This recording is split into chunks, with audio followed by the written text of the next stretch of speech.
Namaste, everyone. Welcome to the Pranic Healing podcast. On this episode, we have Dr. Chris No. Dr. No is a board certified medical doctor and osteopathic physician in the United States. He began his pranic healing training in 2003 under Master Choa Koksui and Master Stephen Ko, and became a pranic healing instructor in 2010. And the title for this episode is How Pricing Saved My Pranic Healing Practice. So, a really powerful and important episode talking about the business aspect of not only pranic healing, but energy healing and selling and offers in general. So, please welcome Dr. Chris No. Hi, Dr. Jason. It's so great that you have me on. Yeah, So, so I'm super happy, Chris, because to tell everyone, I have taken your course on pricing, and it was a true game changer. So I was really excited. I mean, the impetus for this podcast was like, oh, I have to get Dr. Chris on here because this is like transformative. And for me, just coming out of school and getting into practice, it was such a struggle. But going through your course and through everything that we're going to talk about today, I'm just super excited to share this because I know how much it's helped me. So I'm sure you'll, amaze a lot of people out there about this. But before we get started on that, Chris, I know I gave you a short bio, but can you talk a little bit about yourself and how you kind of got started on this? Because it's something really we don't talk about in energy healing or pranic healing in general. well, yeah. So the to back up a little, um, my expectation was never to one be a pranic healer. I just wanted to be a physician and a surgeon originally, and then pranic healing came into my life basically, and it changed my whole view on health. So that was a game changer in that sense because I saw how it immediately helped people. The results were, I mean, it's I can't feel anything, but at the time, but to just see someone have instantaneous results at times, that was mind blowing. And so I'm like, oh, maybe I will do this pranic healing thing more seriously.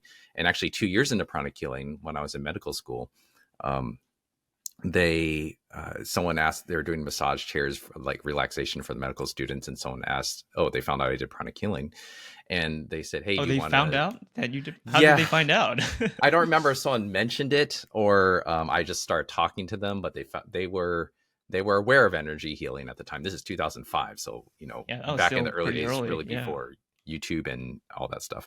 So they asked, hey, do you want to help come to my studio or practice or whatever? And so they booked some clients for me, and I got to Really? do healing on some, or the pranic healing on some clients, and I charged back in the day, like, I didn't know, like $50 or something, Gosh, yeah. and or $30, and they kept a percentage and all that stuff. I'm like, oh, maybe I should drop out of medical school. This I'm actually getting money now.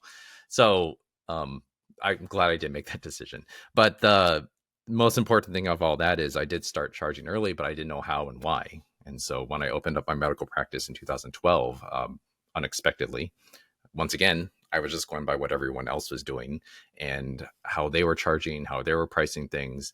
And it it is difficult, we'll say, to do the the pranic healing, normal pranic healing rates running a medical practice, because the overhead for a medical Right. practice is more than most people's salaries.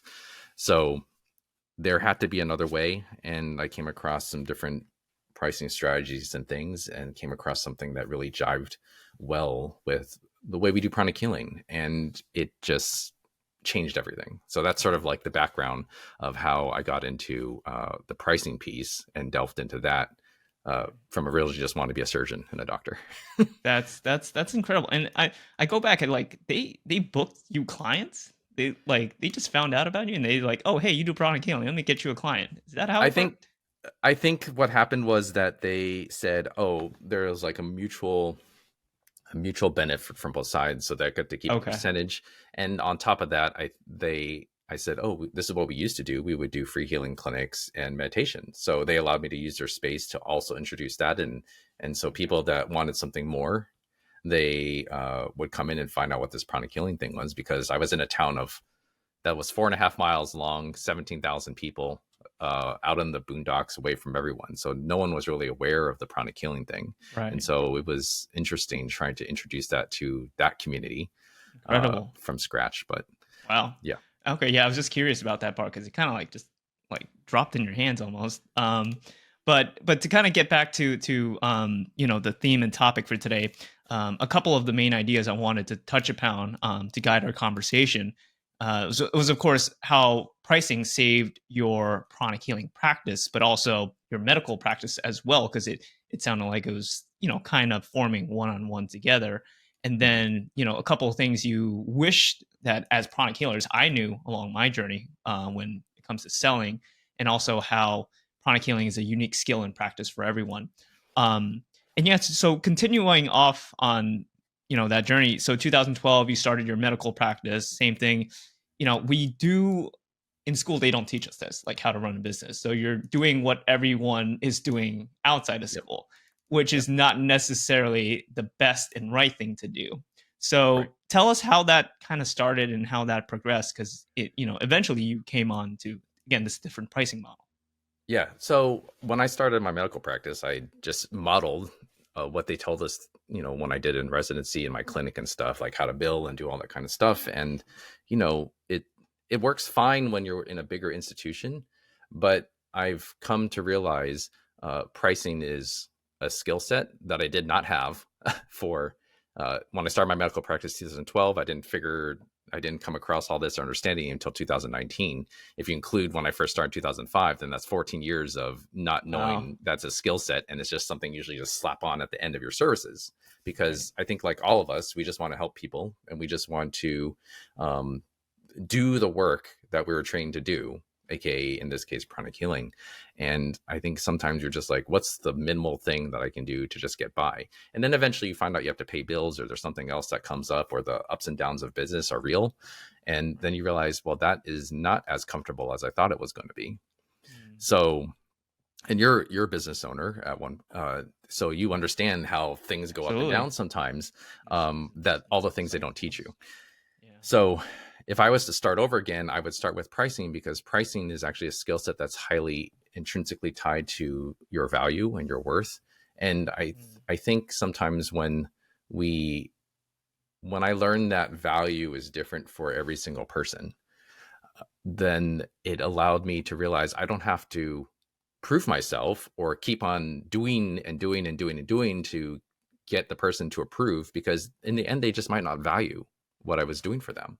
And that's a And really important point. I kind of want to touch upon because I want the audience to really understand the foundation of what we're talking about, because the old model is a fee for service, right? And that's for everything, whether actually, you're even the older model is fee for time, fee for time. Okay. not even So for I really service. want to break that down if you can for us, Dr. Chris, because there's a lot of people that maybe have their own business, maybe new to business, but again, when it comes to pricing, like you mentioned, it's about value, and that can be different for each client or each patient.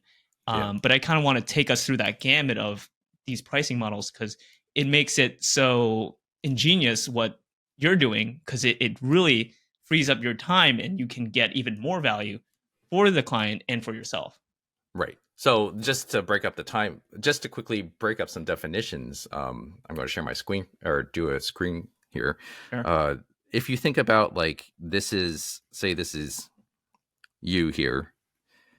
Oh, and it remind me, there's one big thing I wanted to point out for the pranic healing world. And so, Sure. but say this is you, and this is your business, and this is a client, and they're not happy. All right, so you can see that there. Yep. And basically, if this is your products and services, say in this case pranic healing, this is what you do for people. Uh, this is what you give someone, correct? Mhm. Now the thing is, when someone you give someone something, move it over here.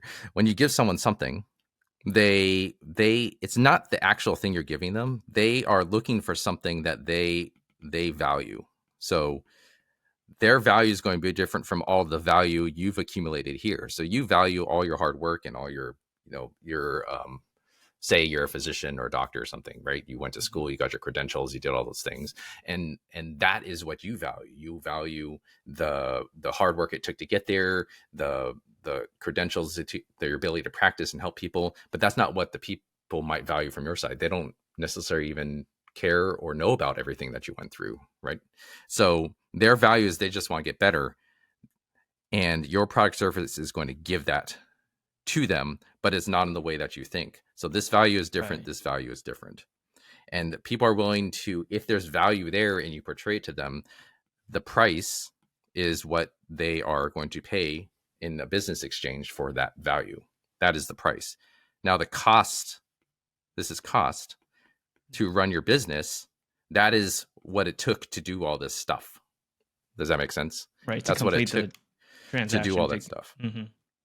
And then if your costs raise, then you're going to have to raise your price. Otherwise, it's not going to be a profitable business. Okay. And so, well, a lot of the time we do is barely meet costs, and there's like no profit whatsoever. Mhm. So we barely meet costs. There's no profit whatsoever. And then you eventually you become sad yourself. So we'll just flip that around. You become sad yourself because now you're just like doing everything based on time. Right. Now, time is an interesting thing because I know we come from a world where a lot of the time people are paying for sessions and for this amount of minutes or this amount of hours. But I think it depends on your business or industry. If you were paying a yard person to cut your grass and you based it off of time, they could use grass clippers and just cut your lawn the whole time and spend like 5 months doing it. And you'd have to pay them for Right. that. But you wouldn't pay them for that because it's not the result. Mhm. And so, unless your actual service is an experience, like maximizing the time that's allotted, if you can get a result quicker, there's no point in basing off of time, because then you're lengthening the time that the person is potentially going to get a result, and you could be helping more people in that same time At the period same if you time. can get a result quicker. Right. And it gives more value to them because they don't have to wait. My grass is getting cut in 5 months, and they're waiting in that 5 months, so they're getting more value. Like, oh, finally, my grass is cut in like a day or less. So Yeah, and it's both actually, sides. I saw that in a post in another community, in another Pranic Healing community. They're like, "What do I do if I get a result faster than the time allotted?" I'm like, "That's great. You're gaining more profit, and you're maximizing your time. You're giving a faster result for your client, and so that's what people pay for in this society, in this day and age. People are paying for speed and results, and And so is that what you were talking about? Because you wanted to touch on like the pranic healing side of uh, it too, because I feel like a lot of us we limit the our value that we can get from a transaction mhm. based on timing. But like you said, if they're valuing a health transformation, the value that they might think that this healing session is worth is way higher than what you originally thought. And a lot of people Yeah. cap their pricing based on like, oh, if this person's charging $100 an hour, I should charge $100 an hour. Right. And that's fair market value. Fair market value, depending on your industry, is what the average is. And so that means there's people that's above and below that fair market value. And so the question you ask yourself is, where do you want to be in that? That's one question. But the beautiful thing about pranic healing is such a unique skill set, because we know that it's very scientific in its approach. It's not based upon necessary feeling or based upon like an experience. It's based upon, this is what's going on with the energy body. These are the energy centers that are affected, and we have protocols. And when you're skillful enough, you can deviate from the protocols, but you know exactly what to do, how to do it, and that you have a track record of results.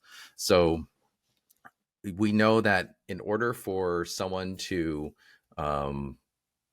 be healthy, they have to have a certain amount of energy level. And so when there's an illness or an ailment or something, that means that energy level is affected, right? And so if you are only basing things off of time or sessions or this or that, what happens if they use up one of the principles in pranic healing we talk about is, the principle of life force. So if that life force is in self-recovery, so if that self-recovery uses up more life force faster than what the session allots for, you're going to have to work on them more often. And so Right. when you're focusing more on a result and how to help them, then the healing we've seen, at least in our practice, or the results we've seen, has accelerated, because In our cases, we're not basing it off of a block of time. We're basing it off Yes. what can I do to get the person's life force back up so that they can recover at the speed at which they're deteriorating. And I noticed that too as a pranic healer. It's like sometimes I say to them, oh, the average session might take an hour, but just doing the protocol and pranic healing, it might take 15 minutes. And then I'm like, well, what I do with these 45 minutes that I promised them that it would be an hour. So I'm just like, I'll do this, do minor things here and there, and I'll take up my time. But it really doesn't serve me as the practitioner or the client, because Right. it's I could be doing other things, like you said. Right. And actually, when I was back in the day, when I was seeing people more in my office, I do everything remote now. Um, they would say, oh, I can't make this time. I can't make this time because that block of time is so limited for them. So when you can do something that can create a quick potential faster result, in addition, the other skill set of pranic healing is you can do things potentially from a distance. So Mm. when you combine all those things together, it actually makes pranic healing a very unique skill set. And when you realize like how it covers it, it helps all aspects of life, not only internally but also the person's environment, their livelihood, and empowers them. There's so many things you can do to help an individual, just instead of like them relying on you. I actually like to help my patients and clients feel empowered that they can do this on their own, so they don't always have to keep on coming back to me. Absolutely, and that's the first thing I tell them when I see any new patient or client. I'm like, hey, by the way, I'm doing this for you, but you can learn to do this yourself.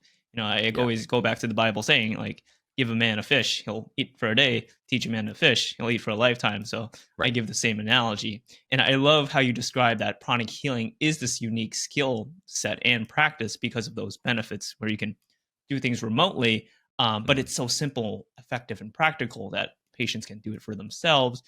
And again, with the topic that we're talking about today, with pricing and not being limited by time or the fee, but focusing on the value that is exchanged, and really Right. understanding that that value is a skill set in business and how you price things. And I wanted to talk about it because, one of the things that we wanted to mention was the 5 stages of the pranic healer's journey. Hmm.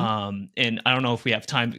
Is it okay if we can go over that now? Yeah. Because Yeah. I Yeah. think that's really important. Whether you're a pranic healer or not, I think it applies to everyone. Yeah. So like specifically in our pranic healing journey, I like to, when I was talking and an instructor, you talk to different ranges of students and pranic healers. So at least for us, um, how I talk to people varied. And so once in my head, this is in my head, right? It's not an official uh, definition or anything, but this is how I figured it out in my head. So I categorize like new people, new pranic healers, as those that are don't know anything about energy yet, or they may have taken one of our classes or courses, and they're just trying to figure out what the chakras are, and the energy field, and all that kind of stuff, how to, energize and what the aura is, and all that kind of stuff, or the energy field. So like they're still learning.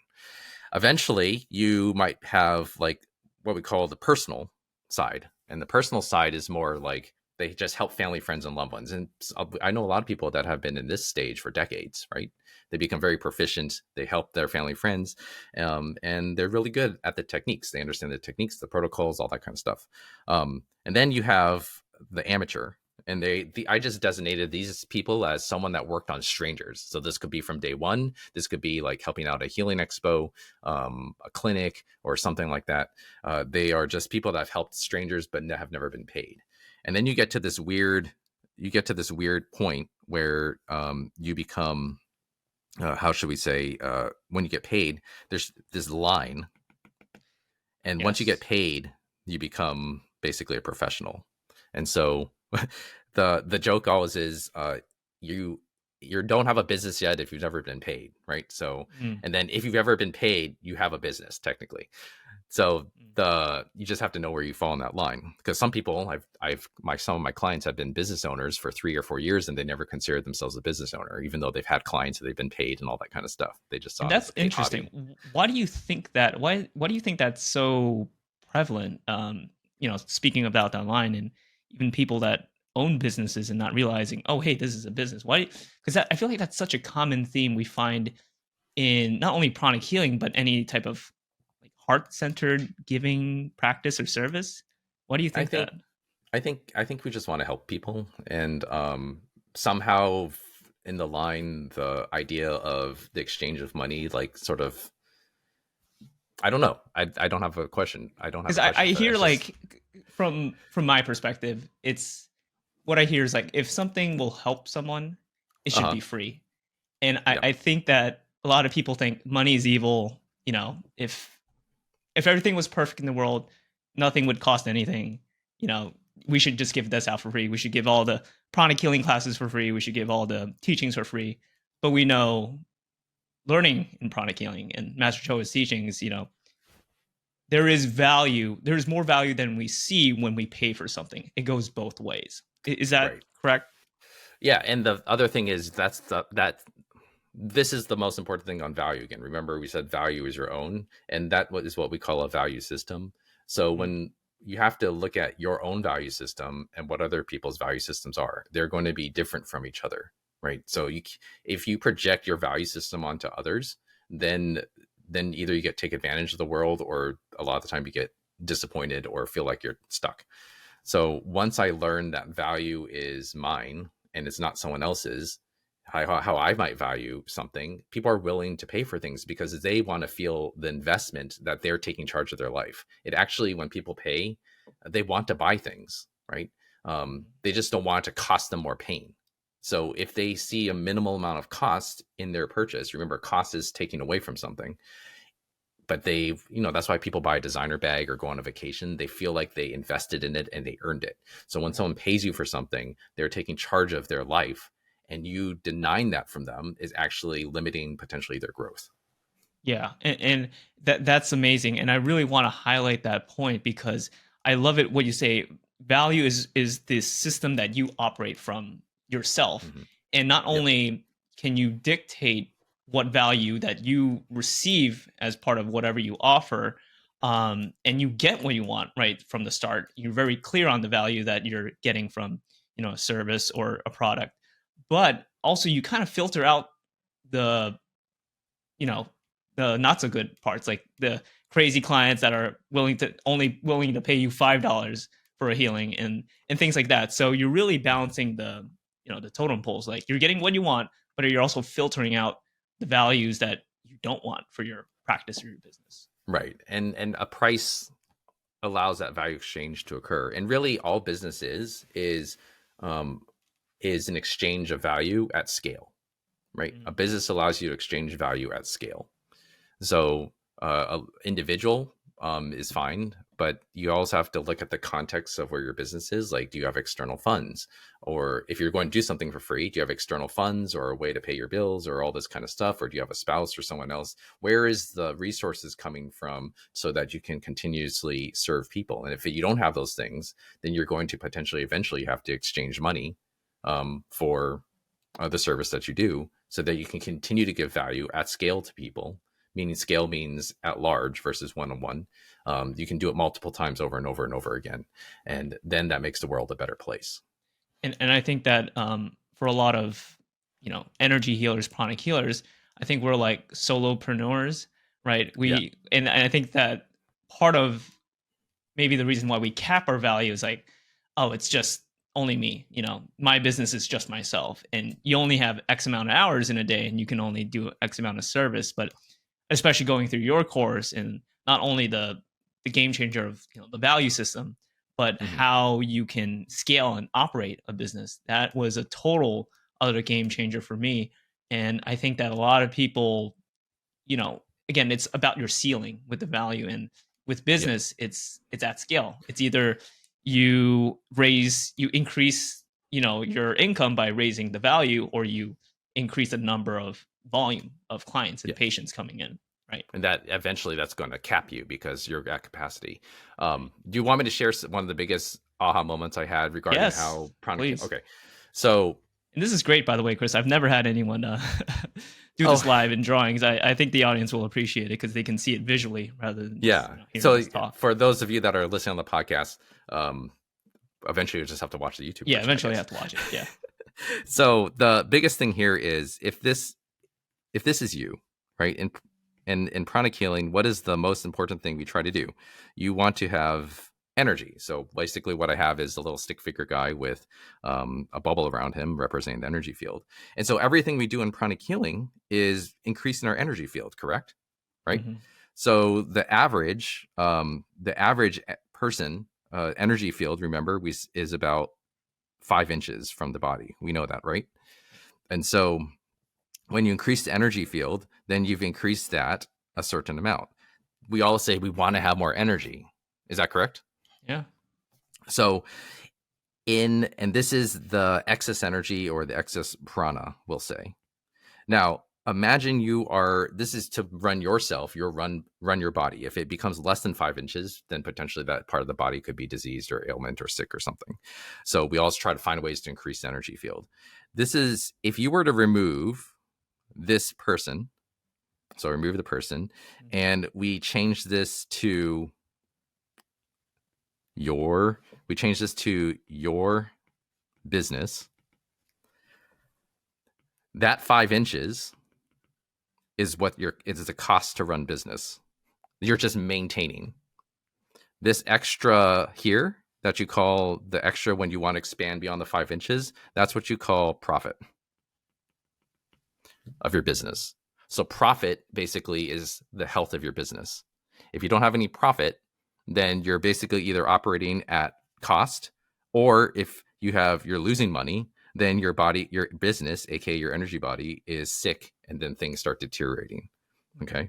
Now, if you hold on to this profit too long and you don't give it out, or you try to absorb all the time, in our pranic healing language, that's what you call congestion, or in real life, that's what you call greed, right? Right. Or if you give it all away all the time, we call it depletion. And then in business world, that's just bankruptcy. You're operating at a loss for too long, and yeah. Yep. Does that make sense? Yeah, no, I love that concept because first of all, that's the first time I've seen that. If I've seen that already from your course, maybe I've just forgotten. But I love that concept because it brings it back to the pranic healing world where we talk about the energy body and the aura. So that 5 inch standard normal is like your break even, right? Your cost and profits kind of even out. But we want to get, like you said, we want to live energized. We want to be healthy, energetic, physically, emotionally, mentally, but also on a business level. And I think that really helps. It helps pranic healers to see that the business aspect is another reflection of what we practice. And you talking about pranic healing being such a unique skill set in teaching is that it can be applied into literally every aspect of your life. And just using that example of the business and the energy body of a business, as we know, and that's such a great concept. Yeah. What's the purpose of building a bigger energy body? Is to serve and help more people. So if your business has more profit, then you have the resources and ability to serve and help more people. It's just, think of it as just physicalized prana. That's what your profit is. Profit is just physicalized prana. Excellent. So I kind of want to role plays to help, if you don't mind, Dr. Chris, to help people understand this concept, because you're amazing at role playing. And one of the highlights of Dr. Chris's program, is that the role playing that you do really helps break a lot of the old mental emotional paradigms of pricing and fee for a service or time for a service. So let's say I'm a new pranic healer, right? I just took the pranic healing class. I just took basic, and I'm really scared about charging because I was told like it should be free, and but I learned in pranic healing that everything's an energy exchange, and I really want to become a full-time pranic healer. So everyone around my area is charging $100 for a healing session, and that may be 30 minutes of my time. But I want to scale. I really want to grow this business because I want to do this full time.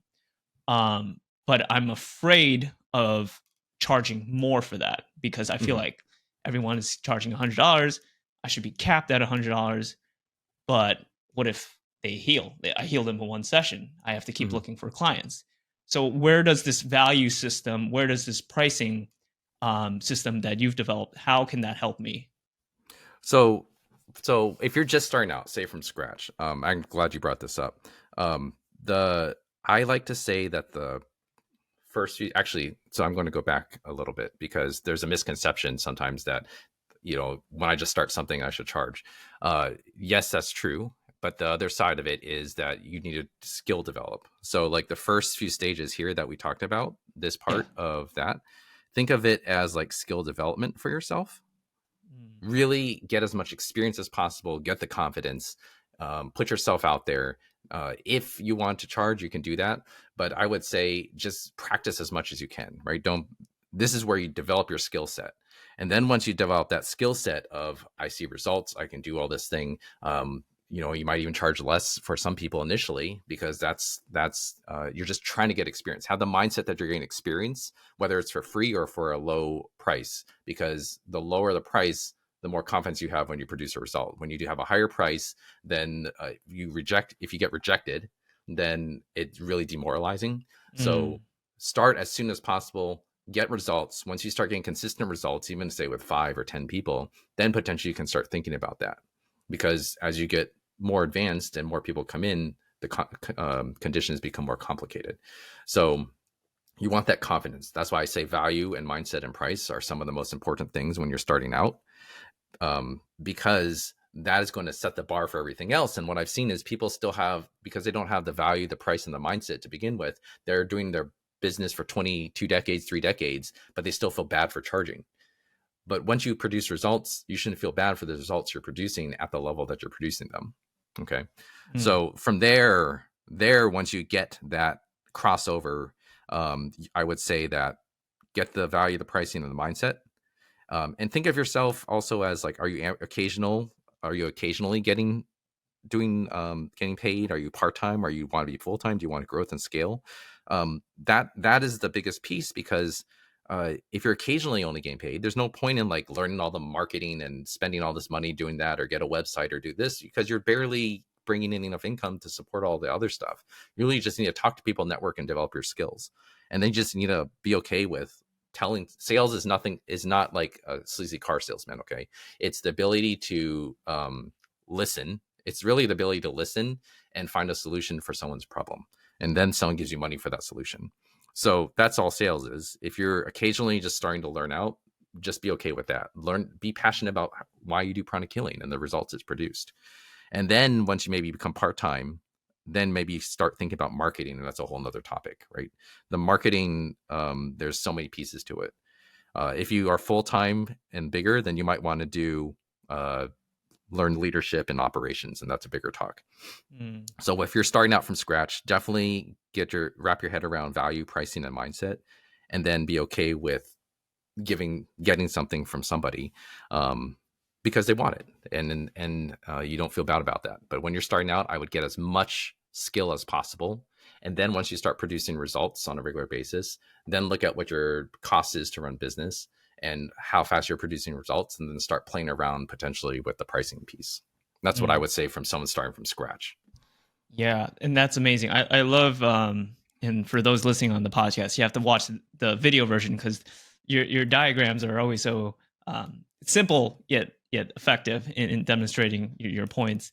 And I love the gamut that you took, because a lot of people, when they think, oh, I'm going full time, they don't think about like the marketing and the scale, the operations, the leadership aspect, because that comes to play as well, which is another unique selling point of what you're offering in your program. Because I remember that very clearly. I thought it was like, oh, I'm just gonna increase the value I'm gonna get per transaction, but it's like, oh wow, there's so many other cog wheels, as you know, in terms of Yeah, running a business, and we think that the only cog wheel is just getting money in to our bank accounts. Um, correct. yeah. Yeah, because it's simple, right? But Mhm. that's why I say start a service over doing something else, because you get instant feedback and someone is willing, just think of your mowing the lawn as a kid or something. If you did that, you mowed someone's lawns, they paid you, $25 or whatever. That's like a Right. service. It's the easiest way to get feedback that you're producing a result. Right. Um, Excellent. Actually, the So, role playing that I was thinking, did you have anything else to cover? Because I had another role playing idea that okay. we can make it really quick, but I just wanted to highlight how when you mentioned sales is all about listening, and Mhm. your role playing when you're the person offering the service or something in your program, it's phenomenal. So I just want the audience kind of get a little Sure. sneak I peek of mean, that. okay, Um, yeah, we can do that.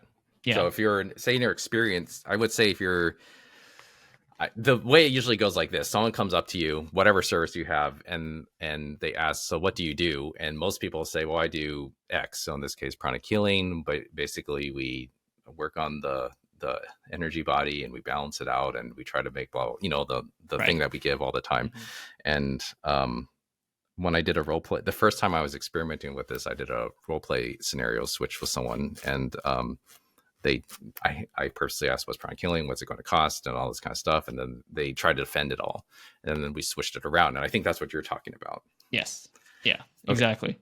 So so it's nice because it's that mirroring effect. You don't know what you're saying until you're the client or the patient and you're receiving, mhm. the role of what you're trying to be.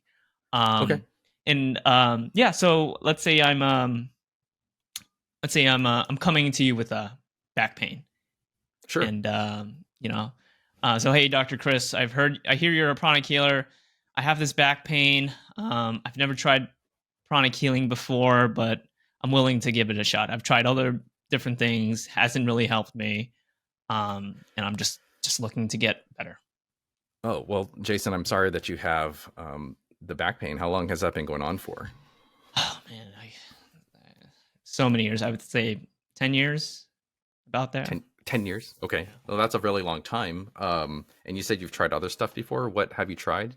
Yeah, I've tried like chiropractic, I've tried physical therapy, I've tried acupuncture. It's helped a little bit here and there. And again, I've spent a lot of money on these things, and I still want to heal my body because I'm still relatively young. Mhm. But I'm looking for solutions, and I'm just looking for some relief and getting my life back in order. Well, it definitely sounds very frustrating, and it sounds like you've also invested a lot in services, but there wasn't a result. What do you do for your work or job or everyday life? What is this Yes. preventing you from having? Yeah, so it definitely affects not only my lifestyle, with my family, spending time, with my friends, playing sports, but also it's affecting my work. Mm, I'm also in healthcare. I also help other patients get well.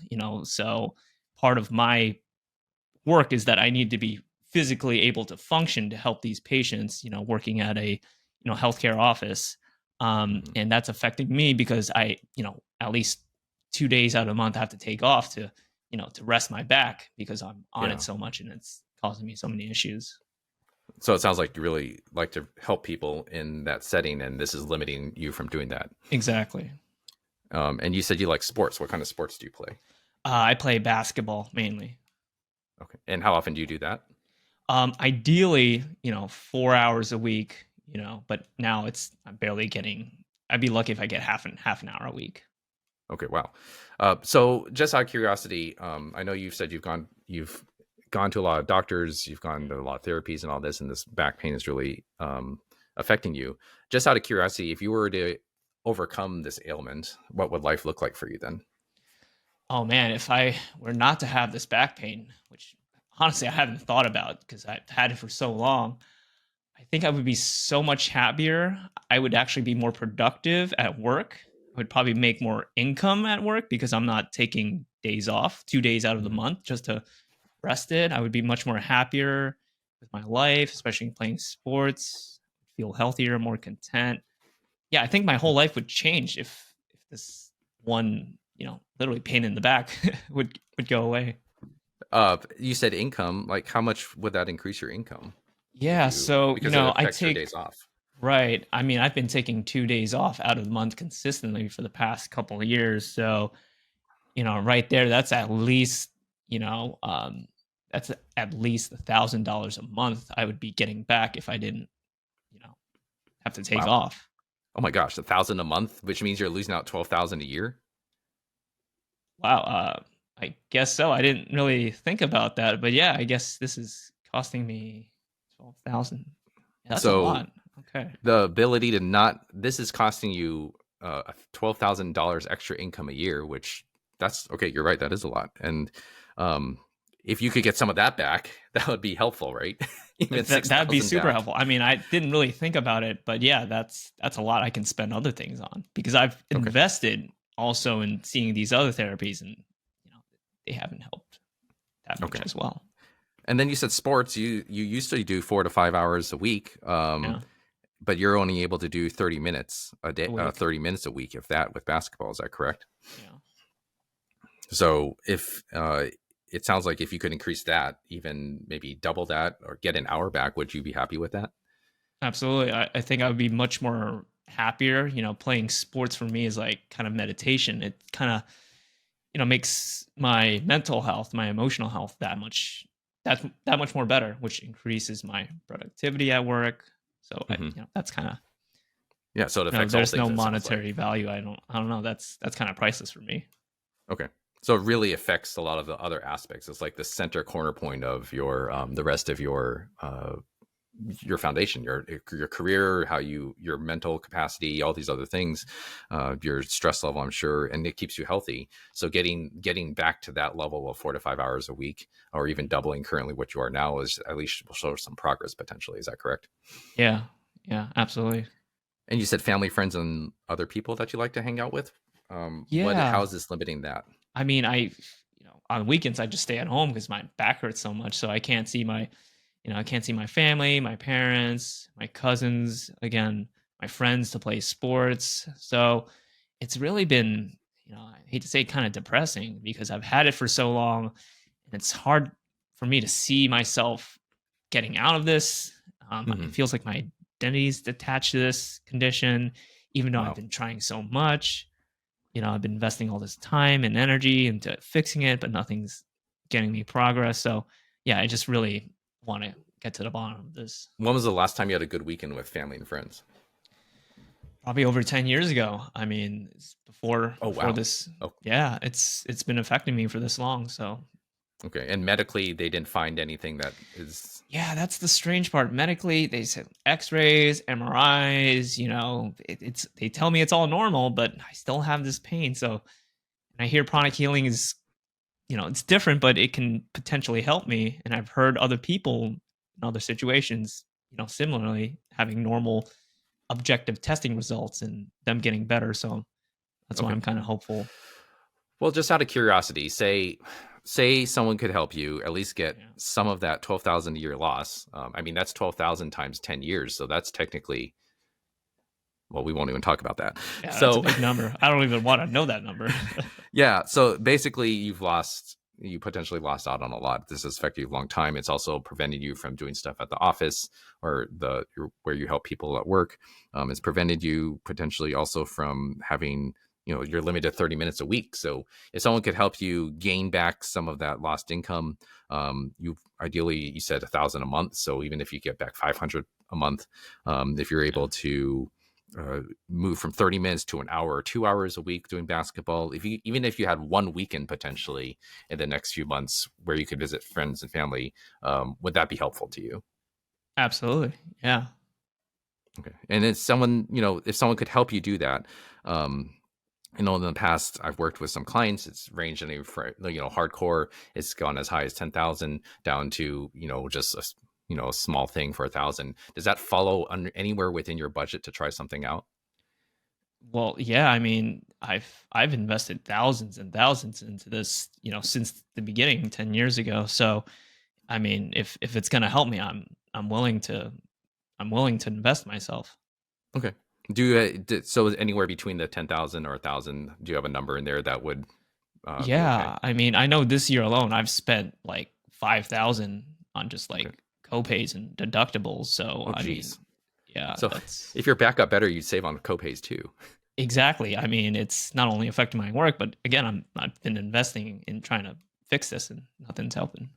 Okay. So it sounds like around 5,000 you're okay with Yeah. potentially, or at least somewhere in that range. What I'm going to do is I'm going to put together some options, and uh, I, it sounds like if someone could just get you over this hump, right? Even if we could give you one weekend or give you an extra half an hour, another hour, um, or even get back some of that lost time, that would be very helpful. Is that correct? Yeah, I mean, if I get back that time, I can not only earn more money by staying at work. I mean, I would be enjoying my life, and my mental emotional health would get a lot better. So yeah, I mean, that's totally worth it. Okay. Well, let me put some options together that's in the range that you talked about. And then you can just let me know which one might be more helpful for you. Okay, perfect. Well, can we meet in 2 days? Would that be okay? Sure.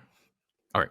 All right. So hopefully we can get down to the bottom of this and see how things go. Okay. All right. Wow. That was great. And I hope the audience saw how a master of you at listening, because you were pinpointing my pain points and really diving deep and giving a metric for that pain point and applying that for, again, the options that you're going to give me. And to think that I'm gonna get $5,000 out of this client, right? As a Pranic healer, that's like earth shattering, right? But yeah, and you're not. I mean, yeah, that may be the range, but right, they're giving you the resources that you can help them best. Yeah. Yeah. So, but here's the fun part. Did I myself ever mention Pranic Healing, energy, or aura, or? I was so deep into the conversation and I was talking about Pranic Healing that I completely forgot about that part. But yes, for the audience, did you notice that Dr. Chris didn't even mention literally anything, like, at all? You just mentioned, like, oh, if we can help you, address. Or someone actually said if someone can help you. I didn't even say if I could help you. Exactly. So that's the fun part. Yeah. So I didn't mention any solutions, and I didn't have to prove anything because I'm not trying to sell the modality at that point. I'm just trying to figure out what can get the person better. Yeah. And at the end of the day, that's what people want. They don't want the service. They want the result. And everything you were talking about was the result. So that's incredible. And that's one of the highlights of, at least from what I remember with your program, that really watching you listen to someone and to, go through the whole process. And, it's, again, not about the service, but really, can you communicate with a client, with a patient, in a way that fully addresses what they're coming to you for? And can you kind of, like, again, taking bits and pieces of the information that they're giving you to form, whatever options or packages that can potentially help them? And it could be you doing it, it could be someone else, but that's really the amazing part. Yeah. Even if they get clarity on their situation, that's already super valuable to them. Right. And like for me, I'm like, it's costing me $12,000 a year. Like, what? I didn't think over about 10 that. Over 10 years. Over 10 years. That's more than a down payment for a house. Yeah, for sure. Two down payments. Two down payments. Where you live. Yeah, depending on where you're at. But that's amazing, Chris, and thank you for doing this, because I think that if the audience really listened, and they'll have to go back and re-listen to this role play, a few times over, to really see the fine, skills and changes that you were doing. Because I had to do that when I was in your program. Yeah. It really, again, going back to, again, the topic for today and how pricing saved my Pranic healing practice, or any energy healing practice, is that the value system, right? The value that you are operating from, it takes so much of the stress out of, like, oh, I have to figure this out. I have to get this client to, I have to use Pranic healing to get this client to lower their pain, right? It's almost, you're giving this blank canvas and they're filling it in for you, right? But you just have to navigate that and kind of put in the details. And what it does is, I mean, we can't guarantee results, right? You can't, but you can do your best to try to create the conditions that allow a result to occur. And what we found is, at least when we use this for many different things, but say you're using it in the Pranic healing or healing session aspect, or medical aspect, the person just becomes more receptive to you. Because they see, like, this is a problem, this is where I want to go, and this is like the solution that needs to potentially, because there's solutions that need to occur to help me get there, but at least I know where I'm at and where I want to go. And that's the thing, because a lot of the time when someone comes to a new Pranic healer, they're uncertain about, like, what goes on. Is this going to work? Is this going to do this? Because there's no endpoint. People like to have a finished story. They need an endpoint. And so that's what we found, at least with this, when you do a custom service like this, that's what we found has been really helpful. And to talk about the uncertainty, that's another part of pricing that not a lot of people think about, is that building in value from meeting that uncertainty, right? And I think that's another aha moment from taking your program, is like, oh, what if I don't get the result that they're looking for? But Mm-hmm. even if I don't get it, there's still value being exchanged. Like they're Yeah. they're knowing upfront, hey, you know, even though that this could happen, this is very likely to happen. If it doesn't happen, there's still like a value exchange where they know about that, but they're kind of, you know, paying the price to have that uncertainty, Removed. addressed as a backup, Yeah. right? Yeah. So, and you bring up a good point. Whenever I look at something, focus on the process, not necessarily the outcome. So, if you do the process and create the opportunities that a result could occur, that's sometimes more important than just focusing on the result, because the Mm, process always can be tweaked and changed. The result is still unknown. mm. I always think of a result or outcome as a bonus for a good process. That's a game changer right there for 99% of people, right? Because we're so Right. fixated on just the result, but like you said, it's the process, and that role playing was a process of bringing the client to seeing the whole gamut of what they need, and then Right. again, And what they the want. the Yeah. offer is another process in itself. And I like it because I always go back to your program, um, for building into the uncertainty, like giving refunds and things like that. Yep. But which is something that we don't think about, and we don't have to get into it. But it's just nice to know on both ends, like the expectation, or what happens if you don't reach a certain expectation. Yeah. And I feel like that also gives the clients and the patients value as well, because that's something kind of brushed under the table. We don't really talk about, like, hey, I've done this 10 package session and we haven't gotten anywhere. Yep. So So yeah, yeah, it helps both parties when you find out something's not working, and that, like you said, there's a lot of nuances. I mean, we could talk about that for hours. for So hours. Yeah. Well, yeah, so I mean, this is such an amazing conversation, Dr. Chris. I don't know if you have any other points that you wanted to bring up before I bring up my last point. Um, I would just say, everyone has their unique skill sets and experiences in life, and so those different experiences that, even though we might be doing the same service, whatever industry you're in, even though you might be doing the same service, your experiences, your interpretation, your ability to intake information and give it back to a client in a way that is helpful, it's all different. And so when you compare yourself to everyone else, it creates a loss of that potential identity of who your unique true self is. And so really embrace your experiences in life, because that's going to contribute to how you can help people. And so I always say, use comparison, but not in the way you think. Use in comparison for your own services, not in comparison to other people, because you'll feel like you're not good enough, or you can't do this or that, or it just creates a mess. So as best you can, um, hold back on the comparison and focus on your process, focus on helping people, and just really value your own experiences, your insights, your credentials, your accomplishments, your achievements in life. wow, uh, awesome, amazing. Well, thank you so much, Dr. Chris. I mean, that was literally my last question to you. Like, if you had any final advice, for everyone, I think you just filled it in right there. All right. Well, But great. for everyone, looking for Dr. Chris and his program, Power Up Your Pricing.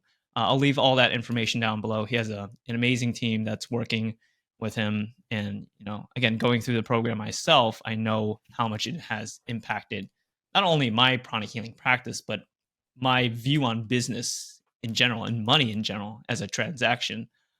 So I think that there's so much value, and we're really just touching the tip of the iceberg, of course, on this. So, and I again appreciate Dr. Chris's time, because this has been a long time coming, and I know I was taking your course last You year, reached out and to me in November last year. yeah, or November. Yeah, it's been November. Wow.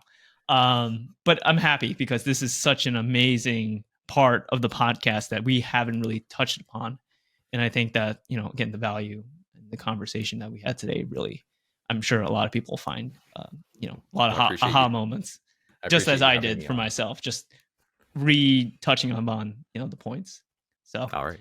all right. Well, thank you Great. so much, Dr. Chris. Atma Namaste for everyone. And we hope to see you in the next podcast.